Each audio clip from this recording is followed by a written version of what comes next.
With the next chapter of Halo's main story set to release this December in Halo Edge of Dawn, I thought it was finally time for HiddenXperia to sit down and try and analyse where this story might take Halo. And boy, do I have some ideas. It's time for us to edge till dawn, my friends. Say what? So, given that Edge of Dawn picks up directly after the end of Halo Infinite, let's do a little recap on the state of affairs leading into it. Somewhere on Zeta Halo, Atriox is alive. He received the Harbinger's transmission, I guess, and as a result, freed the Endless from their silencers, which in turn should reawaken offensive bias. Shortly after the end of the Forerunner Flood War, one of the few surviving Foreigners, known as the Grand Edict, deployed offensive bias to guard the burial site of the Endless, a task that he has now failed. The Endless were buried in order to ensure the protection of the Forerunners' truth, that being that the mantle of responsibility belonged to their heirs, humanity. The reason the Endless pose a direct threat to this truth is because I believe, quite strongly, that they are precursors, but we're going to come back to that later on. Elsewhere on Zeta Halo, as far as we know, there are still major substructures of the ring that are damaged and without power from the damage that was inflicted to the ring during the Forerunner Flood War. Areas that are so damaged, in fact, that it was said in Point of Light that the ring's automated maintenance systems have all but abandoned them. And you know what's typically stored in the subterranean facilities of Halo rings. Granted, Guilty Spark does say in Point of Light that he doesn't believe that any of the Flood specimens within these substructures pose any kind of threat, but that story was set in 2558 and a lot has happened to Zeta Halo since then, notably the literal shattering of the ring in 2559.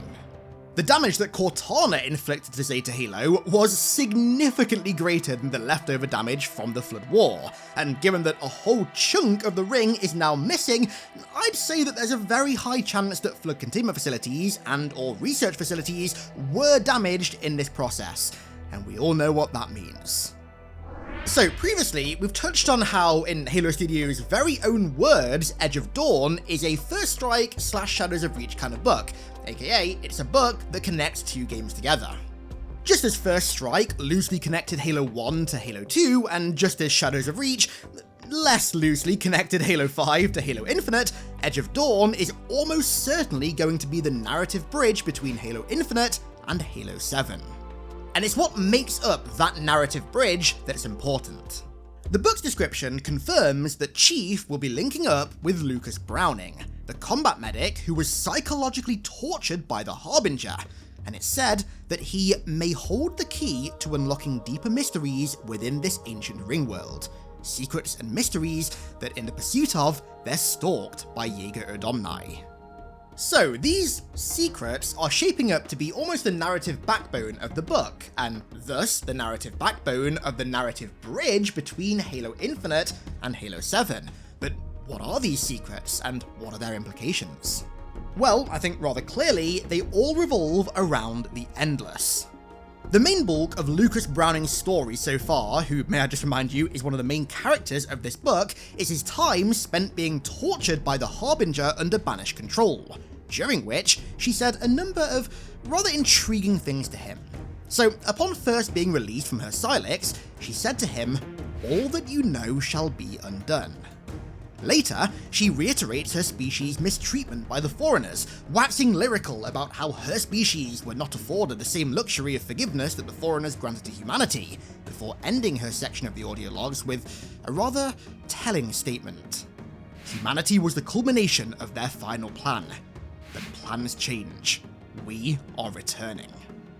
Of course, this ties in perfectly with her first lines of dialogue when she meets Chief, where she goes on about the Foreigners' lies coming to an end, calls Chief a reclaimer in an almost sneering manner before saying that the reclaimers are not the future, and then also states that she is the harbinger of the truth who will bring the Foreigners' lies to an end. These lies being the very same truth that the Grand Edict helped imprison the Endless to help protect. You combine all of this together, and as if the Reclaimer symbol on her helmet wasn't already telling enough, it becomes pretty clear that she's on about reclaiming the mantle for herself and her species, the Zalanin, which implies that the mantle never actually belonged to the foreigners nor humanity, but rather to her species. And there's only one way for this twist to make any shred of sense whatsoever, and that's for the Harbinger and the Endless to be precursors. There are some other hints in Halo Infinite as well towards their true nature being precursor. For example, in one of the audio logs, Escharum comments on how the Harbinger speaks in riddles, which is very similar to how the Gravemind speaks, and also, in turn, kinda similar to how the Primordial spoke as well. Both of which were, of course, direct descendants of the precursors.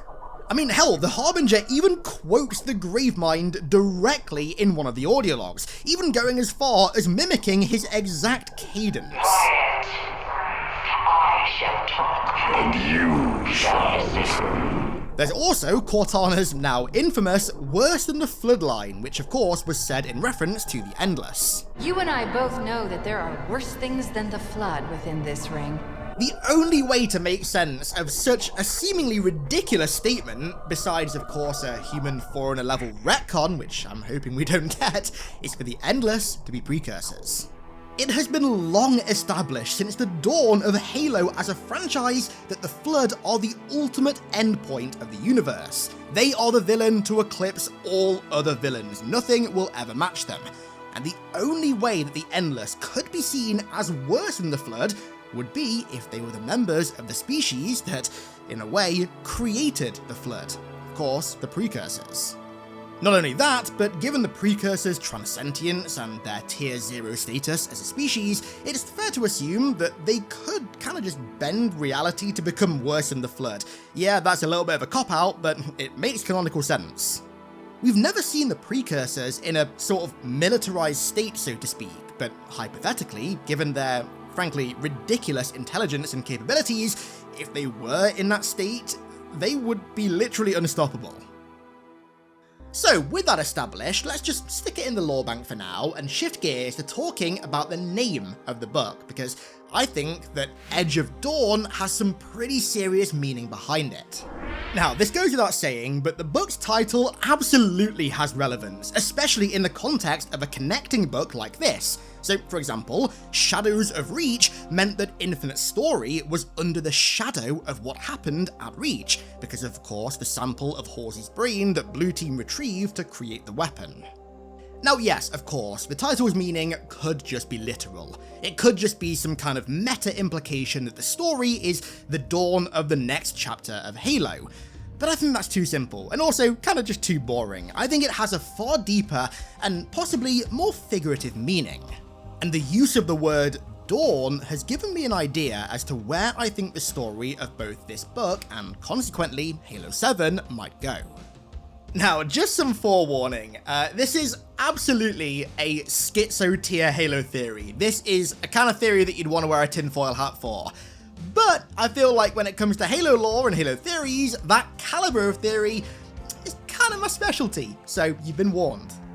So, in Halo, the word Dawn has historically been associated with the Forward Unto Dawn, the ship that, among many things, sent Chief to Requiem at the end of Halo 3, courtesy of Mendicant Bias, who Chief had only just briefly convened with for the first time before lighting Installation 08. Mendicant Bias sent the Master Chief to Requiem specifically to awaken the Didact, and there are a few potential reasons for him doing this. The first is simply so that the Didact could see that Mendicant Bias had indeed atoned for his sins against him and his other creators by helping humanity survive and attain the mantle. But the other reason relates to one of the core parts of my theory, something that I've been talking about on the channel for almost a decade now: the Precursor's final test for the Mantle of Responsibility. Man, I really should get that thing tattooed on my arm at this point. Mendicant sent Chief to Requiem to awaken the Didact so that when this test arrives in the form of the largest flood outbreak in known history, his former masters can ally with their successors to ensure their victory and attainment of the mantle. Or, as per the words of the Harbinger herself, to uphold the foreigner's lies about who the mantle truly belonged to. Now, for the record, I don't think that Edge of Dawn is going to be a book about Mendicant Bias. In fact, I'd be surprised if he was even offhand mentioned in it. However, I do think that the story will be anchored by the reason that Mendicant sent Chief to Requiem. Of course, the Precursor's final test, albeit kinda loosely. And it all revolves around the true nature of the Endless. So hopefully by now you're well and truly on board with my idea of the Endless being precursors, but it's the kind of precursors that the Endless are that really matters here. I've long argued that the Endless are precursor supremacists, and new lore that dropped both right before and also right after Halo Infinite, some of the only precursor lore that we've ever had post-Forerunner trilogy mind you, makes this possible. So in Halo Outcasts, there are a few precursors that were discovered beneath the surface of the planet Netherop. These precursors were referred to as the Veiled Ones, and were a subsect of Precursor who fled to the planet to try and hide from the Foreigners when they were carrying out their genocide. It's also worth noting that, much like the Endless, these Veiled Ones somehow managed to survive the firing of the Halos. These were precursors who now exist in fear, and wanted to remain undiscovered and hidden away from every other species, at least mostly, for eternity. Then, in Point of Light, which actually came out a few years before Outcasts, we found out that Guilty Spark and the Librarian had in their possession a small number of other surviving precursors, objectively good in nature, presenting in the form of flora, which they took to reseed in another galaxy, and also of whom will at some point in the distant future bloom back into their former selves. And then, of course, there's the Primordial and, by extension, the Flood, whose existence was one of pure vengeance against the Foreigners for their crimes against the Mantle, and also themselves, the Precursors. So clearly the Precursors weren't a hive mind species who all shared the same thoughts and beliefs. Like every other sentient species, they had their differences of opinion, and so the idea of a subsect of Precursors existing who believed that they were the apex of intelligent life and that nothing was capable of following in their footsteps is entirely plausible. Enter the Endless. An order of precursors who share the same lust for vengeance against the Foreigners and their descendants as the Flood. However, unlike the Flood, because of what the Foreigners did to them, they believe that none of their creations are worthy of the Mantle, humanity included, and so their goal is to return the Mantle to its rightful owners, the Precursors. In their own right, the Endless are reclaimers. Just as we reclaimed Foreigner technology, they are reclaiming the Mantle of Responsibility, both items of reclamation that belonged to their respective ancestors, which in turn causes the Endless's reclamation to mirror ours. But in doing so, they have to seize it from us, because the entire galaxy has lived by what they declare the Foreigners' lie, of course that being that we are the inheritors of the Mantle. And how would they go about seizing the Mantle from us? Why, with the Flood, of course. We've seen the Flood ally with us before, but we've never seen them ally with a hostile species. We know that they're capable of it, given that, of course, they became our ally for all of 2 minutes, so there's no reason to believe that they wouldn't do it again with one of our enemies. And it'd be this alliance that would lead to the Precursor's final test, as promised by the Primordial 100,000 years ago. Now, as for where the Flood, who make up the bulk of this force, would come from, well, that's kind of up in the air. Historically, I've always loved the idea of an entire transgalactic outbreak convening on the Milky Way all at once, so literal galaxies of Flood encircle the allies within our galaxy in unison. I think the cosmic horror of that would be just insurmountable. But as awesome of an idea as that is, there's no recent lore to suggest or even hint at that being a possibility.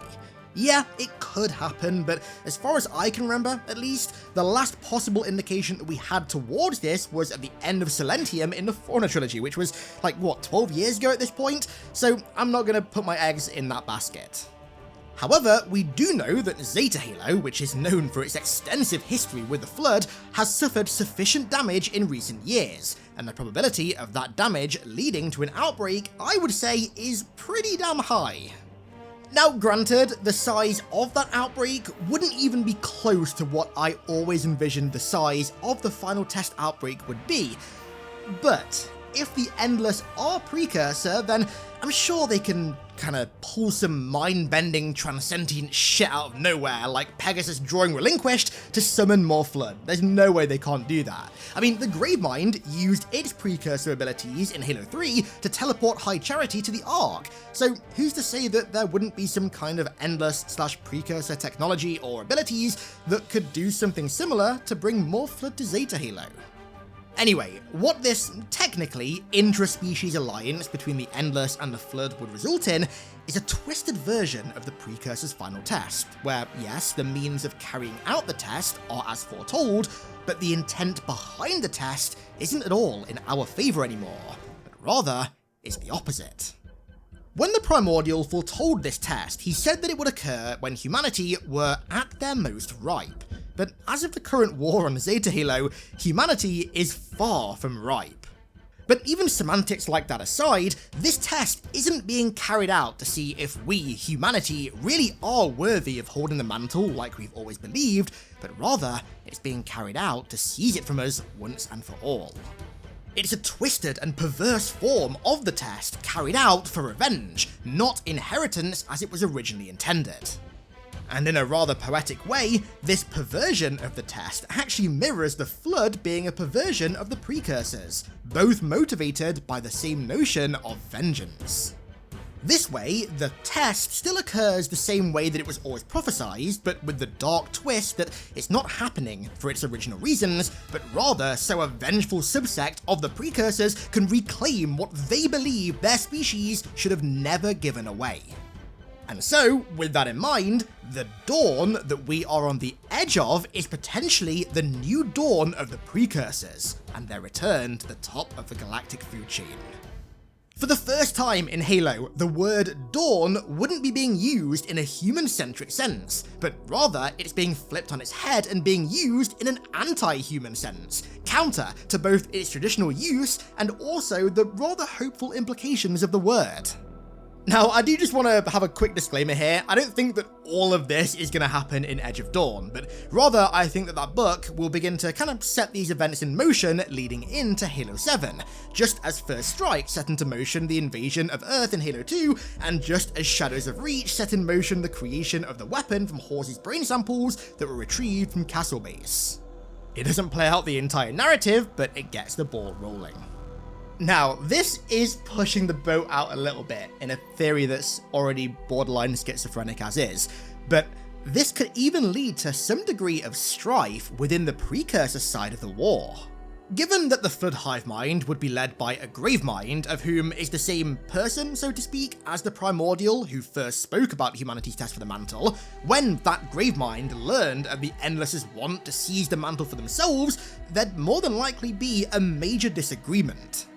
In a deeply strange twist of poetic irony, the Flood would be forced to ideologically side with the Forerunners' truth that the mantle belonged to humanity, pitting them against the Endless. Now, I have no idea how that disagreement might go, but I can tell you one thing for sure. As a plot device, the Precursors turning on the Flood would be fucking awesome. So that's the way that I think the story is going to go from Edge of Dawn onwards, and a really cool byproduct of this story direction would be the changes that it had caused to the relevant factions. So in terms of gameplay, of course in Halo 7 I'd assume that the Banished would remain the primary enemies, just as the Covenant were in Halo 3, but I could see them being deranked to tertiary narrative enemies behind the Endless and the Flood. This deranking would be very similar to what happened to the Covenant at the end of Halo 1 and Halo 2. Yeah, they're still present, but the Flood, and in this case the Endless as well, would take center stage narratively.